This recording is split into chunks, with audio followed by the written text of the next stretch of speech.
भूतानि देव सवितर्दुरितानि पराशो यद्भद्रं तन्नयासु। ॐ भद्रं कर्णेभिः शृणुयाम देवा भद्रं पश्येमाक्षभिर्यजत्रा स्थिरैरङ्गैस्तुष्टुमांसस्तनूर्भिर्व्यसेमा देवहितं यदायुः। ओम वेद प्रेमियों सुधी श्रोताओं, संप्रति हम सब ऋग्वेद के दूसरे मंडल के 13वें सूक्त की व्याख्या में प्रवेश कर रहे हैं। इस सूक्त में कुल 13 मंत्र हैं। मंत्र संख्या 1 से 12 तक जगती छंद में निबद्ध है। 13वां मंत्र त्रिष्टुप छंद में निबद्ध है। सभी मंत्रों के दृष्टा ऋषि हैं गृत्समद और इंद्र हैं देवता। इस मंत्र का प्रतिपाद्य है इंद्र सोमरस के होने के मूल में हैं, अस्तु प्रशस्य हैं। अब इस भाव को भरे हुए मंत्र का प्रथम पाठ हो जाए। श्रुतुर्जनित्रेतस्या अपस्परिमक्षो जात आविशद्या स्ववर्धते तदा हना अभवत्पिप्पिषेपजोंसाः पीजोषं प्रथमन्तरुक्षम्। अब पहले मंत्र की व्याख्या में प्रवेश करें। इस मंत्र में इंद्र को प्रशंसनीय बताया गया है, इसलिए कि वह सृष्टि के सर्वश्रेष्ठ उत्पाद सोम का कारण है। सोम सौम्यता का, अमरत्व का, सात्विकता का, सुख का, स्वास्थ्य का मूल है, इसलिए उसे दिव्य देवत्व प्राप्त है। तो प्रथम सोम जो अमृतमय तत्व है, जो इंद्र को अधिक प्रिय है, उसके उत्पत्ति में मूलतः इंद्र ही है। तो इसका प्रतिपादन किया गया है। शब्दार्थ की ओर बढ़ें। ऋतु जनित्री, जनित्री कहते हैं माता को, ऋतु कहते हैं ऋतु को। तो ऋतु से तात्पर्य यहाँ वर्षा ऋतु से लेना चाहिए। तो वर्षा ऋतु जो है वो सोमलता की माता है, यानी सोमलता को उत्पन्न करती है। वर्षा ही से तो अंकुरण होता है। तस्याह जाता, और जो सोम रस है, तस्याह माने उस सोमलता का, जाता माने पुत्र है। सोमलता से ही जो है वो सोमरस निकलता है, इसलिए उसका पुत्र है। और अपह परि, जलों में, मक्ष माने शीघ्र, आविशत, और जल में ही वो सोम निचोड़े जाने के बाद शीघ्र ही प्रवेश करता है, यानी जल से सोमरस मिलाया जाता है। उसको, उसके गाढ़ेपन को सामान्य रूप से हल्का बनाया जाता है। तो जल यहाँ भी है, और जल के मूल में इंद्र है, क्योंकि वृष्टि वही कराता है। जो जल है वो या सृष्टि से सुराद्या, तो वो सृष्टु, सृष्टा का जो, सृष्टा की जो आज सृष्टि है वो क्या है? जल। सबसे पहले जल आया पृथ्वी पर, और जल से ही जीवन चला। तो इसलिए वो रचना का आदि या मूल तत्व माना गया है। तो वह सोमलता आहनाह, आहनाह माने कूटी जाने पर पिपीसी माने शक्ति बढ़ाने वाली होती है। सोमरस उससे निकलता है, वो बड़ा ही शक्ति और स्वास्थ्यप्रद जीवनप्रद होता है। अंशो, अंशु कहते हैं सोमरस को, चमकीला सोमरस। अंशु किरण को भी कहा जाता है, तो सोमरस को अंशु इसलिए कहा गया कि वो चमकीला हो जाता है, उसका रस बड़ा ही चमकदार होता है। तो अंशो हो, उस चमकीले सोमरस का प्रेमी इंद्र है। और यह प्रथमम पीयूषम, प्रथम श्रेणी का पीयूष है, अमृत रूप रस है। पीयूष अमृत को कहते हैं। तो यह सोमरस प्रथम श्रेणी का पीयूष है, अमृत है, पेय है। तो इसकी उत्पत्ति के मूल में इंद्र है, क्योंकि इंद्र वृष्टि कराता है, जल पृथ्वी पर आता है, सोमलता उस जल से अंकुरित होकर विकसित होती है, सोमलता से सोमरस निकाला जाता है, फिर उसको सामान्य रूप से कुछ पतला करने के लिए जल का मिश्रण किया जाता है, फिर दुग्ध आदि, वो भी पेय ही है, जलीय पदार्थ है, उसका मिश्रण होता है। तो इस प्रकार से वो बड़ा पुष्ट बन जाता है। तो इन सब के मूल में इंद्र है, क्योंकि सृष्टि का जो प्रथम उत्पाद है वो जल है, या शिष्टुराज्ञा कहा भी गया है। तो इस प्रकार से इस पोषक तत्व के उत्पन्न होने के मूल में होने के कारण इंद्र प्रशस्य है। तो इस पूरे सूक्त में इंद्र प्रशस्य है, प्रशस्य है, प्रशंसनीय है, प्रशंसनीय ही बात कही गई है। और इंद्र की भक्ति पर बल दिया गया है। इंद्र की महत्ता को, उसकी सत्ता को, उसकी भक्ति को अवश्य करना चाहिए और उसकी सत्ता को मानना चाहिए, उसके प्रति समर्पण होना चाहिए। अब जैसा पहले निवेदन किया गया है कि ऋषियों ने इस व्यवस्थित सृष्टि की रचना के पीछे जिस रचनाकार को, जिस शक्ति को अपने अनुभव से समझा, ज्ञान दृष्टि से देखा, उसको उन्होंने इंद्र रूप में नामित किया।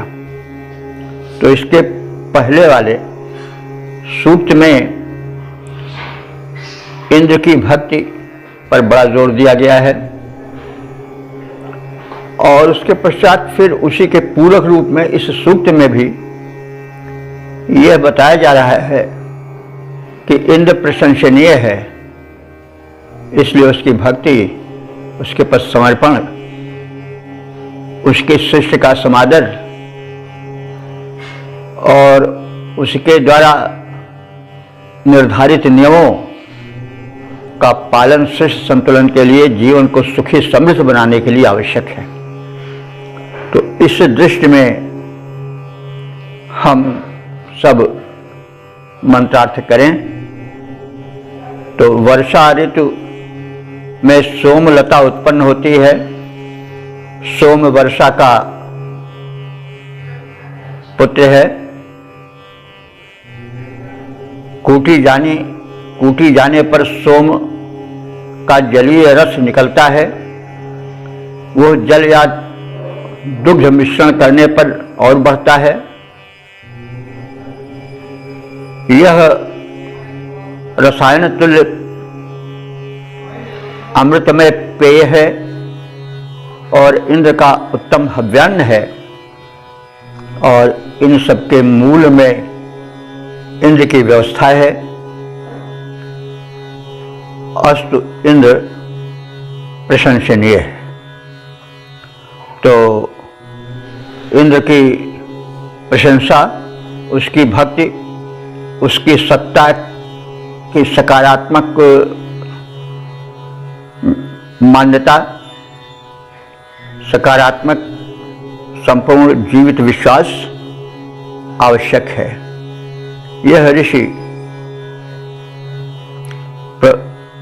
इस मंत्र के माध्यम से और संपूर्ण सूक्त के माध्यम से जो श्रोता हैं, जो वेद प्रेमी हैं, उनको परिचित कराना चाहता है। तो इसके पद रूपांतरण को देखें। सोमपुत्र है जिसको पैदा करती वर्षा माता, सोमलता संतान जिसको पैदा करती वर्षा माता, कूटी जाती सोमलता, तब स्वरस निकल कर आता, उसमें दुग्ध मिलाने पर वह और अधिक बढ़ जाता और अधिक गुण पाता, बन जाता यह सोम रसायन, इंद्रदेव को भाता। ओम वेद प्रेमियों, सुधी श्रोताओं, संप्रति हम सब ऋग्वेद के द्वितीय मंडल के 13वें सूक्त के दूसरे मंत्र की व्याख्या में प्रवेश करने जा रहे हैं। मंत्र दृष्टा ऋषि हैं गृत्समद, छंद है जगति और देवता है इंद्र। शीर्षक है नदियों का निर्माता इंद्र, अस्तु अस्तुत्य। अब संबंधित मंत्र का सर्वप्रथम पाठ हो जाए। सध्रीमाजन्ते परिबिभ्रतेः पजो विश्वप्स्न्याज प्रभरन्त भोजनम् समागो अध्वा प्रपदा मनुष्यतेजस्तागृणाः प्रथमं सास्युक्त्याः। अब हम सब दूसरे मंत्र की व्याख्या की ओर प्रस्थान करें। शब्दार्थ भावार्थ आदि जानें। ऋषि कह रहा है कि ईसध्री, ये समुद्र की ओर बहने वाली नदियां, पयः परिबिभ्रति, पय माने होता है दूध भी और पय माने होता है जल भी। तो ये दुग्धवत जल को बिभ्रति माने भरे रहती हैं, धारण करती हुई चलती हैं। और परितः समुद्रम आयान्ति, और चारों ओर से समुद्र में आकर गिरती हैं। इस प्रकार से विश्वप्यस्याय, यानी संपूर्ण जलों के आश्रय रूप समुद्र के लिए ये नदियां भोजनम प्रभरन्ते, पय रूपी भोजन देती हैं, जल रूपी भोजन प्रदान करती हैं। क्योंकि नदियां चारों ओर से बह करके अपार जलराशि समुद्र को सौंपती हैं और समुद्र उससे तृप्त होता है और वही समुद्र का भोजन है जल। तो ये पर्वतां बहने वाली नदियां अनुष्यदे, बहने के लिए, अध्वा माने मार्ग चाहती हैं और सभी समुद्र की ओर प्रवाहित होती हैं। और इन नदियों में जल लाने का और नदियों के मार्ग बनाने का कार्य किसने किया? इंद्र ने किया। इसलिए इंद्र, हे इंद्र, तुम जो हो, यह व्यवस्था कि नदियों वृष्टि हो, नदियां बने नाली की तरह और वो सारा जल समुद्र में जाए और समुद्र का जल फिर वाष्पित होकर के वर्षा बने और फिर वो नदियों के माध्यम से समुद्र में जाए। तो समुद्र से वर्षा हो, वर्षा का जल नदी के माध्यम से समुद्र में जाए, यह व्यवस्था जो है वो कितनी सटीक और कितनी वैज्ञानिक है, कितनी सोच विचार के साथ की गई है, इस को देखते हुए ऋषि यह कहता है कि यह इंद्र जिसकी चर्चा हो रही है वह उक्षम असी, उक्षम माने प्रशंसनीय, असी माने है, हो या है। तो हे इंद्र तुम इसलिए प्रशंसनीय हो, तुम्हारी भक्ति इसलिए होनी चाहिए क्योंकि तुमने जो धरती का प्राणी मात्र का प्रथम आवश्यक पोषक तत्व है वह है जल, और जल के वर्षण का प्रबंध तुमने किया, फिर समुद्र का निर्माण किया, व्यवस्था की, और फिर उसके बाद उस समुद्र के जल से वृष्टि, और फिर वृष्टि को के जल को नदियों के माध्यम से समुद्र में पहुंचाने का, इस प्रकार से जल को सार्वजनीन सर्वत्र पहुंचाने का और सृष्टि के विकास का की जो भूमिका तुमने बनाई वो बड़ी ही सटीक है, बड़ी ही वैज्ञानिक है, बड़ी ही विशिष्ट है और बड़ी ही उत्तम है। इसलिए हे इंद्र तुम अपनी इस व्यवस्था के कारण उच्च हो, प्रशंसनीय हो।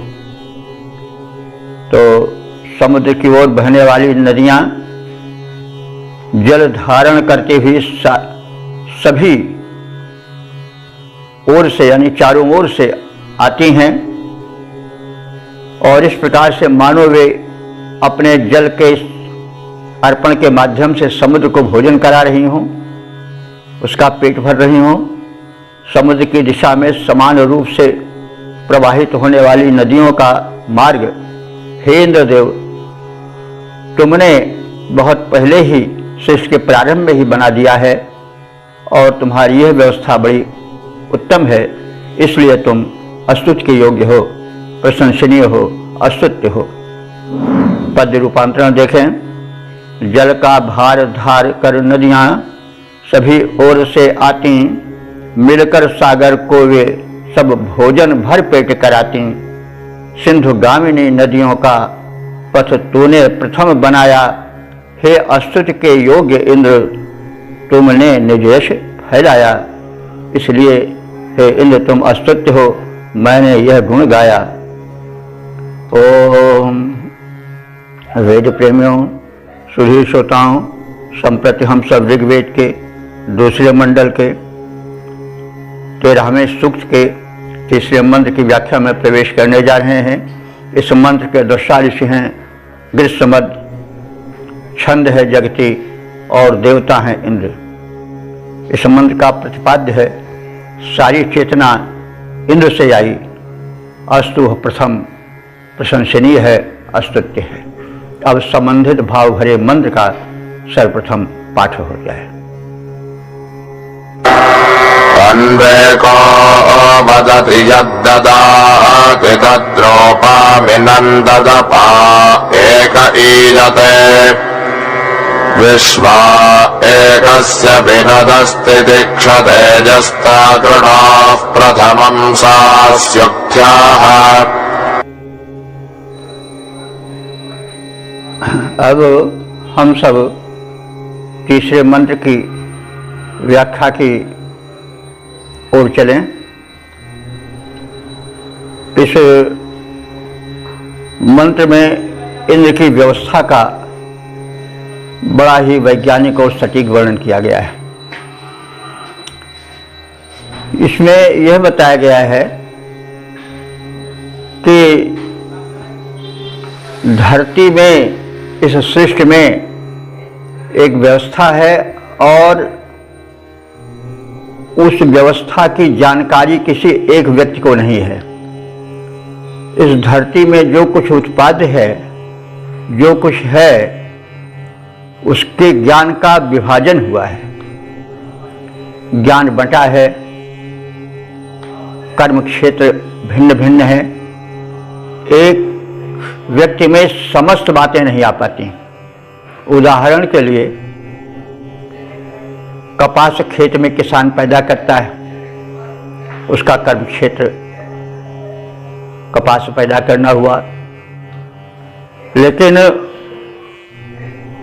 दूसरा व्यक्ति उस कपास को धुनता है, उससे सूत बुनता है, वस्त्र बुनता है, वो जुलाहा या कुछ कहा जाए उसको, उसका ज्ञान क्षेत्र अलग हो जाता है। लेकिन वो वस्त्र नहीं बना सकता है, कपड़ा नहीं सिल सकता है, उस कपड़ा सिलने वाले का कर्म क्षेत्र अलग हो जाता है। कपड़ा बनाता सिलता है, फिर वो सिलने वाला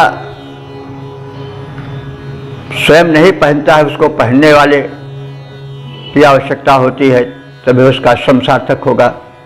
तो पहनने वाले में शौक या आवश्यकता अलग से होती है, वो उसका उपयोग करता है। फिर उस वस्त्र को छांटने के लिए पाउडर चाहिए, डिटर्जेंट चाहिए, धोबी चाहिए, और उस पर लोहा आदि करने के लिए एक अलग कर्म क्षेत्र है। इसी प्रकार से प्रत्येक वस्तु में केवल एक ही व्यक्ति नहीं रहता, उसको जानने वाला, उसकी खोज करने वाला विशेषज्ञ होता है। और यह विशेषज्ञ ज्ञान के अनंत क्षेत्रों में अलग अलग होता है। ज्ञान विभागों में विभक्त है, कोई किसी विभाग का ज्ञाता होता है, कोई किसी क्षेत्र का स्पेशलिस्ट होता है, जानकार होता है। तो इस प्रकार से यह जो ज्ञान है वह विभक्त है।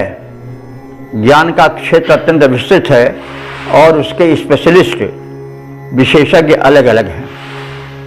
किंतु इंद्र वह शक्ति है जिसमें ये सारे के सारे ज्ञान एकत्र हैं और उसी से सारा ज्ञान चारों ओर फैला है।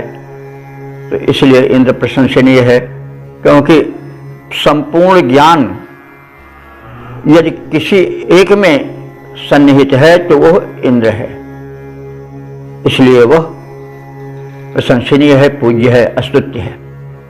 यही बात इस मंत्र में बताई गई है। एकः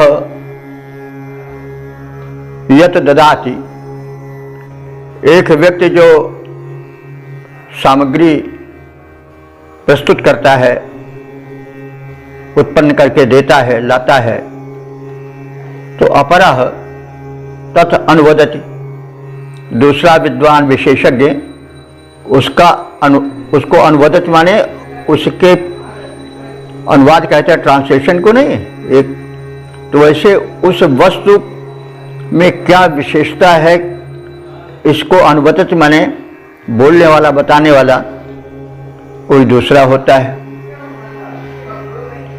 और एक दूसरा व्यक्ति रूपा मिनन उस वस्तु को रूपायित करता है, उससे कोई चीज बनाता है,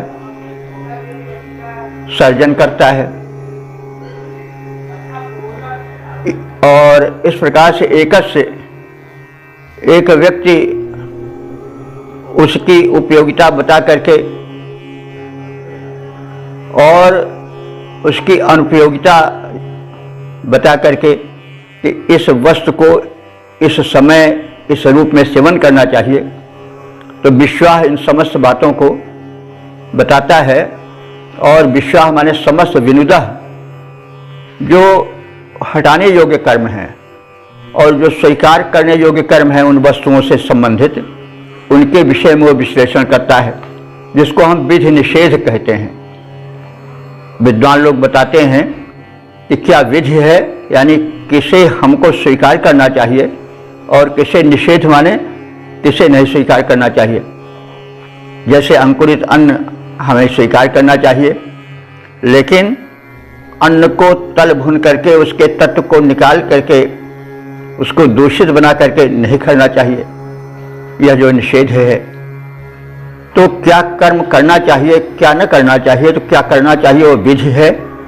जैसे परोपकार करो, दूसरे की सहायता करो, करुणा करो, दान करो, यह सब विधि है और चोरी न करो, किसी का अपहरण न करो, किसी को सताओ नहीं, सही सच्चे मार्ग पर चलो। तो यह सब जो है विधि है, लेकिन इसके विपरीत जो है वो जो है निषेध है कि यानी यह नहीं करना चाहिए, नहीं करना चाहिए, नहीं करना चाहिए, तो यह भी निषेध है। तो यह कोई वस्तु जो उत्पन्न होती है उसके गुण का विश्लेषण, दोष का विश्लेषण कोई करता है, और एक दूसरा जो विद्वान है उसको विधि निषेध, यानी इसमें कौन सी वस्तु स्वीकार करना चाहिए, कौन सा तत्व ग्रहण चाहिए और कौन तत्व निषिद्ध है उसको नहीं ग्रहण करना चाहिए। तो इस प्रकार से उसका तत्व विवेचन करता है। तो इस प्रकार से क्षमताएं अलग अलग बटी हुई हैं, लेकिन ताह उन क्षमताओं को जो पहले अपने में संचित किया, उत्पन्न किया, धारण किया, वह उक्षमसि, वह इंद्र उक्ष है, प्रशंसनीय है। ऐसे है इंद्र तुम प्रशंसनीय हो, क्योंकि तुम में ये सारे गुण पहले ही थे और तुमने ही भिन्न भिन्न वस्तुओं में, भिन्न भिन्न व्यक्तियों में वह गुण सबसे पहले संक्रमित किया, स्थापित किया।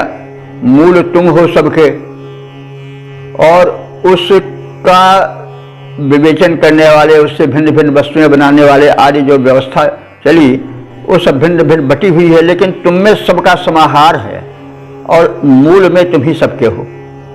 तो इसलिए हे इंद्र तुम अस्तुत्य हो। अब इसको इस तरह से हवि के रूप में कहा जा रहा है कि क्योंकि जीवन एक कर्म यज्ञ है, सारे कर्म यज्ञ ही हैं, और उससे संबंधित व्यक्ति यजमान आदि हैं, पुरोधा आदि हैं, ऋत्विक हैं जो ज्ञानी हैं। तो यजमान माने मूल में जो व्यवस्था या उत्पादन करता है वो यजमान, जो कुछ देता है हव्य रूप में। एक ज्ञानी उसके गुण दोष का, उसकी विशेषताओं का ज्ञान देता है। दूसरा ज्ञानी वस्तुओं के रूपों में भेद बताता है। तीसरा जो बात का ज्ञानी है वो विधि निषेध की व्यवस्था बताता है कि इस वस्तु में यह गुण है, यह दोष है, इसलिए इसे अपनाना चाहिए, इसे नहीं अपनाना चाहिए, आदि बातों का वह विवेचन करता है। तो इस प्रकार से यह सृष्टि में गुण दोष का विवेचन, और क्योंकि जड़ चेतन गुण दोष में विश्वकीन करतार, तो उसमें क्या ग्रहण करना चाहिए, क्या नहीं ग्रहण करना चाहिए, इन सब के भेद को अलग अलग बताने वाले अलग अलग लोग हैं। इस प्रकार से क्षमताएं विभक्त हैं, लेकिन हे इंद्र तुममें ये सारी की सारी क्षमताएं एकत्र हैं और तुमसे ही ये सारी क्षमताएं निकली हैं और भिन्न भिन्न पात्रों में ये संचित हुई हैं। ज्ञान का विभाजन हुआ है, विभाग अलग अलग खुले हैं, उसके स्पेशलिस्ट बने हैं, लेकिन सबके स्पेशलिस्ट अकेले तुम ही हो। तो तुम करतार हो, भरतार हो, हरतार हो हे इंद्र, इसलिए तुम अस्तुत्य हो, तुम उच्च हो, प्रशंसनीय हो। पद रूपांतरण देखें, जिस यज्ञ कर्म को करते हैं संपन्न मिले ऋत्विज सारे ज्ञानी लोग, जहाँ उन्हें ऋत्विज कहा गया है क्योंकि जीवन स्वयं एक यज्ञ है। जिस यज्ञ कर्म को या कर्म यज्ञ को करते हैं संपन्न मिले ऋत्विज सारे, दोषों को दूर किया करते, योग्यता विषय की निज धारे, वे कृत्य अकेले ही पहले हे इंद्र देव तुम कर आए, इसलिए प्रशंसित हुए, परम अस्तुत्य बने, पूजा पाए। ओम वेद प्रेमियों, सुधीर श्रोताओं, संप्रति हम सब ऋग्वेद के दूसरे मंडल के 13वें सूक्त के चौथे मंत्र की व्याख्या में प्रवेश करने जा रहे हैं। इस मंत्र के दृष्टा ऋषि हैं गिरिसमद, छंद है जगति और देवता हैं इंद्र। संबंधित मंत्र का प्रतिपाद्य है इंद्र का कुशल प्रबंधन। अब संबंधित मंत्र का सर्वप्रथम पाठ हो जाए। प्रजाभ्यः पुष्टिं विभजन्त आसते रजमिव पृष्ठं प्रभवन्तमाजते अस्यन्वन्दं श्रयेः पितरत्तिभोजनं यस्तादृढाः प्रथमं सास्युक्त्याः।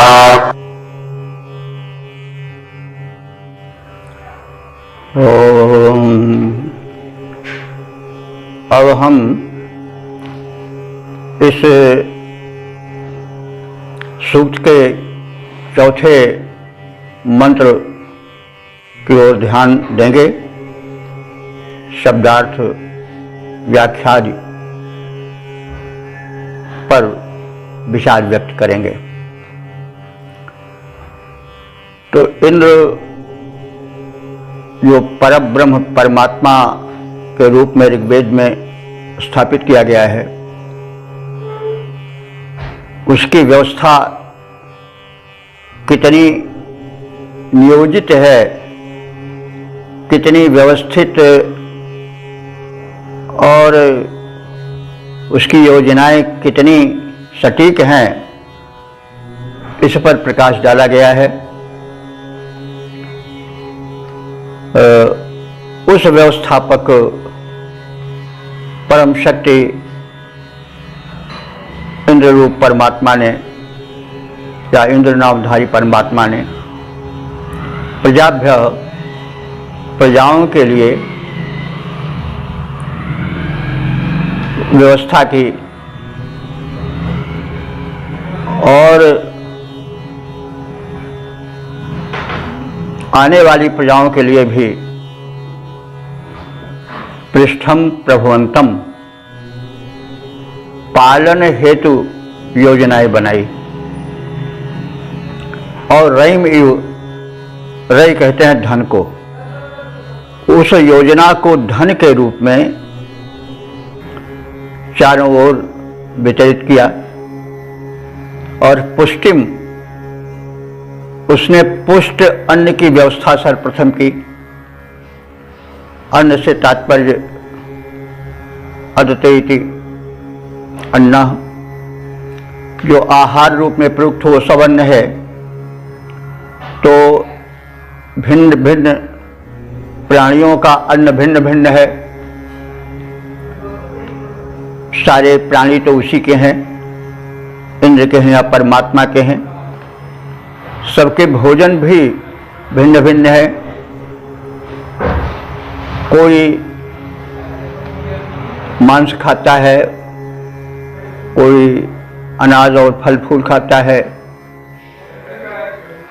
कोई कुछ खाता है, कोई कुछ खाता है। सबका भोजन एक नहीं है। अगर सबका भोजन एक हो जाता तो बड़ी अव्यवस्था फैल जाती।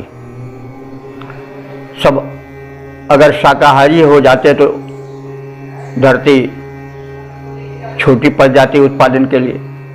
सब मांसाहारी हुई हो जाते तब और दिक्कत हो जाती। तो इसलिए भोजन की अलग अलग व्यवस्था उसने की है।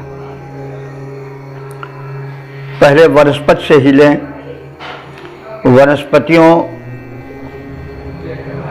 वृक्ष, लता, अनाज, अन्न आदि जो है वो जो पृथ्वी में संचित पोषक पदार्थ रहता है वे जल से ग्रहण करते हैं। और जो अंतरिक्ष में फैला हुआ पोषकत्व है उससे वे कैरोफिल के द्वारा पत्तियों में एक व्यवस्था उस इंद्र ने बनाई है, उस परमात्मा ने या प्रकृति ने बनाई है कि उससे वह सोख लेता है वायुमंडल में अंतरिक्ष में फैले हुए पोषकत्व को और उससे स्वयं अपने को विकसित करता है और फल फूल अन्न आदि के रूप में वह अन्य प्राणियों के लिए उसे प्रस्तुत करता है, जिसे शाकाहारी खाते हैं। शाकाहारियों से मांसाहारियों का पेट भरता है। इस प्रकार से एक व्यवस्था है और उस व्यवस्था को करने वाला इंद्र है। तो इसलिए उसने विभजनतः माने भोजन की व्यवस्था का विभाजन करते हुए आसते माने स्थित है। और उसने दंष्टम दांत का भी निर्माण किया है। जो पदार्थ का भक्षण करते हैं या मांस का भक्षण करते हैं उनके लिए दांत बना दिया है। किसी के नुकीले दांत हैं मांस भक्षियों के, किसी के सपाट दांत हैं चौड़े चौड़े, जैसे बैल आदि के। बैल हैं, भैंसे हैं, ये सब शुद्ध शाकाहारी हैं, इनके दांत दूसरी तरह हैं।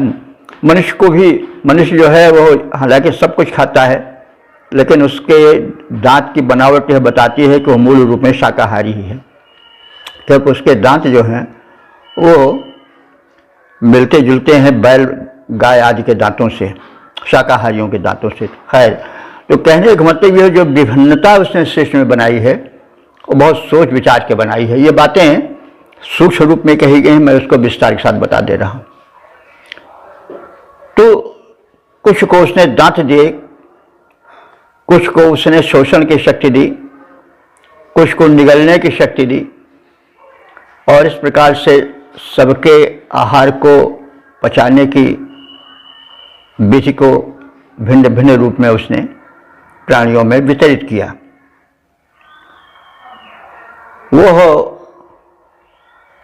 वो पितु माने पालन करता, जो आहार है, अन्न है, उसके लिए उसने दांत दिए या उसी प्रकार की व्यवस्था की। तो इस व्यवस्था के कारण वह जो है वह उपचा प्रशंसनीय है, अस्तुत्य है। और इंद्र की इस व्यवस्था का समादर करते हुए ऋषि कह रहा है कि प्रथमम अकिणोह, तुम में ये व्यवस्था, यह विभाजन, यह नक्शा, यह योजना पहले से ही थी। प्रथमा अकिणोह, तुमने पहले इसको बना लिया। जैसे घर बनाने के पहले नक्शा बना लिया जाता है, वैसे सृष्टि के पहले तुमने ये व्यवस्था कर दी है। और इस व्यवस्था, इस संयोजना के कारण तुम अस्तुत्य हो। और प्रथमः उक्थ्यः असि, सबसे पहले अस्तुत्य हो। हे परमात्मन, हे इंद्र, तुम अस्तुत्य के योग्य हो, हम तुम्हारी स्तुति करते हैं। तो इस प्रकार से इंद्र ने भिन्न भिन्न प्रकार से व्यवस्था किया और भिन्न भिन्न प्राणियों के लिए भिन्न भिन्न रूप से व्यवस्था में भेद विभेद भी किया। क्योंकि अगर व्यवस्था में यह भेद विभेद न होता, एक ही प्रकार के सब होते, तो सृष्टि के व्यापक प्रसार में, उसके संचालन में संतुलन बिगड़ सकता था। इसलिए यह जो वितरण है क्षमताओं का, जीवन शैली का, यह सब एक मस्तिष्क का काम है। और उस मस्तिष्क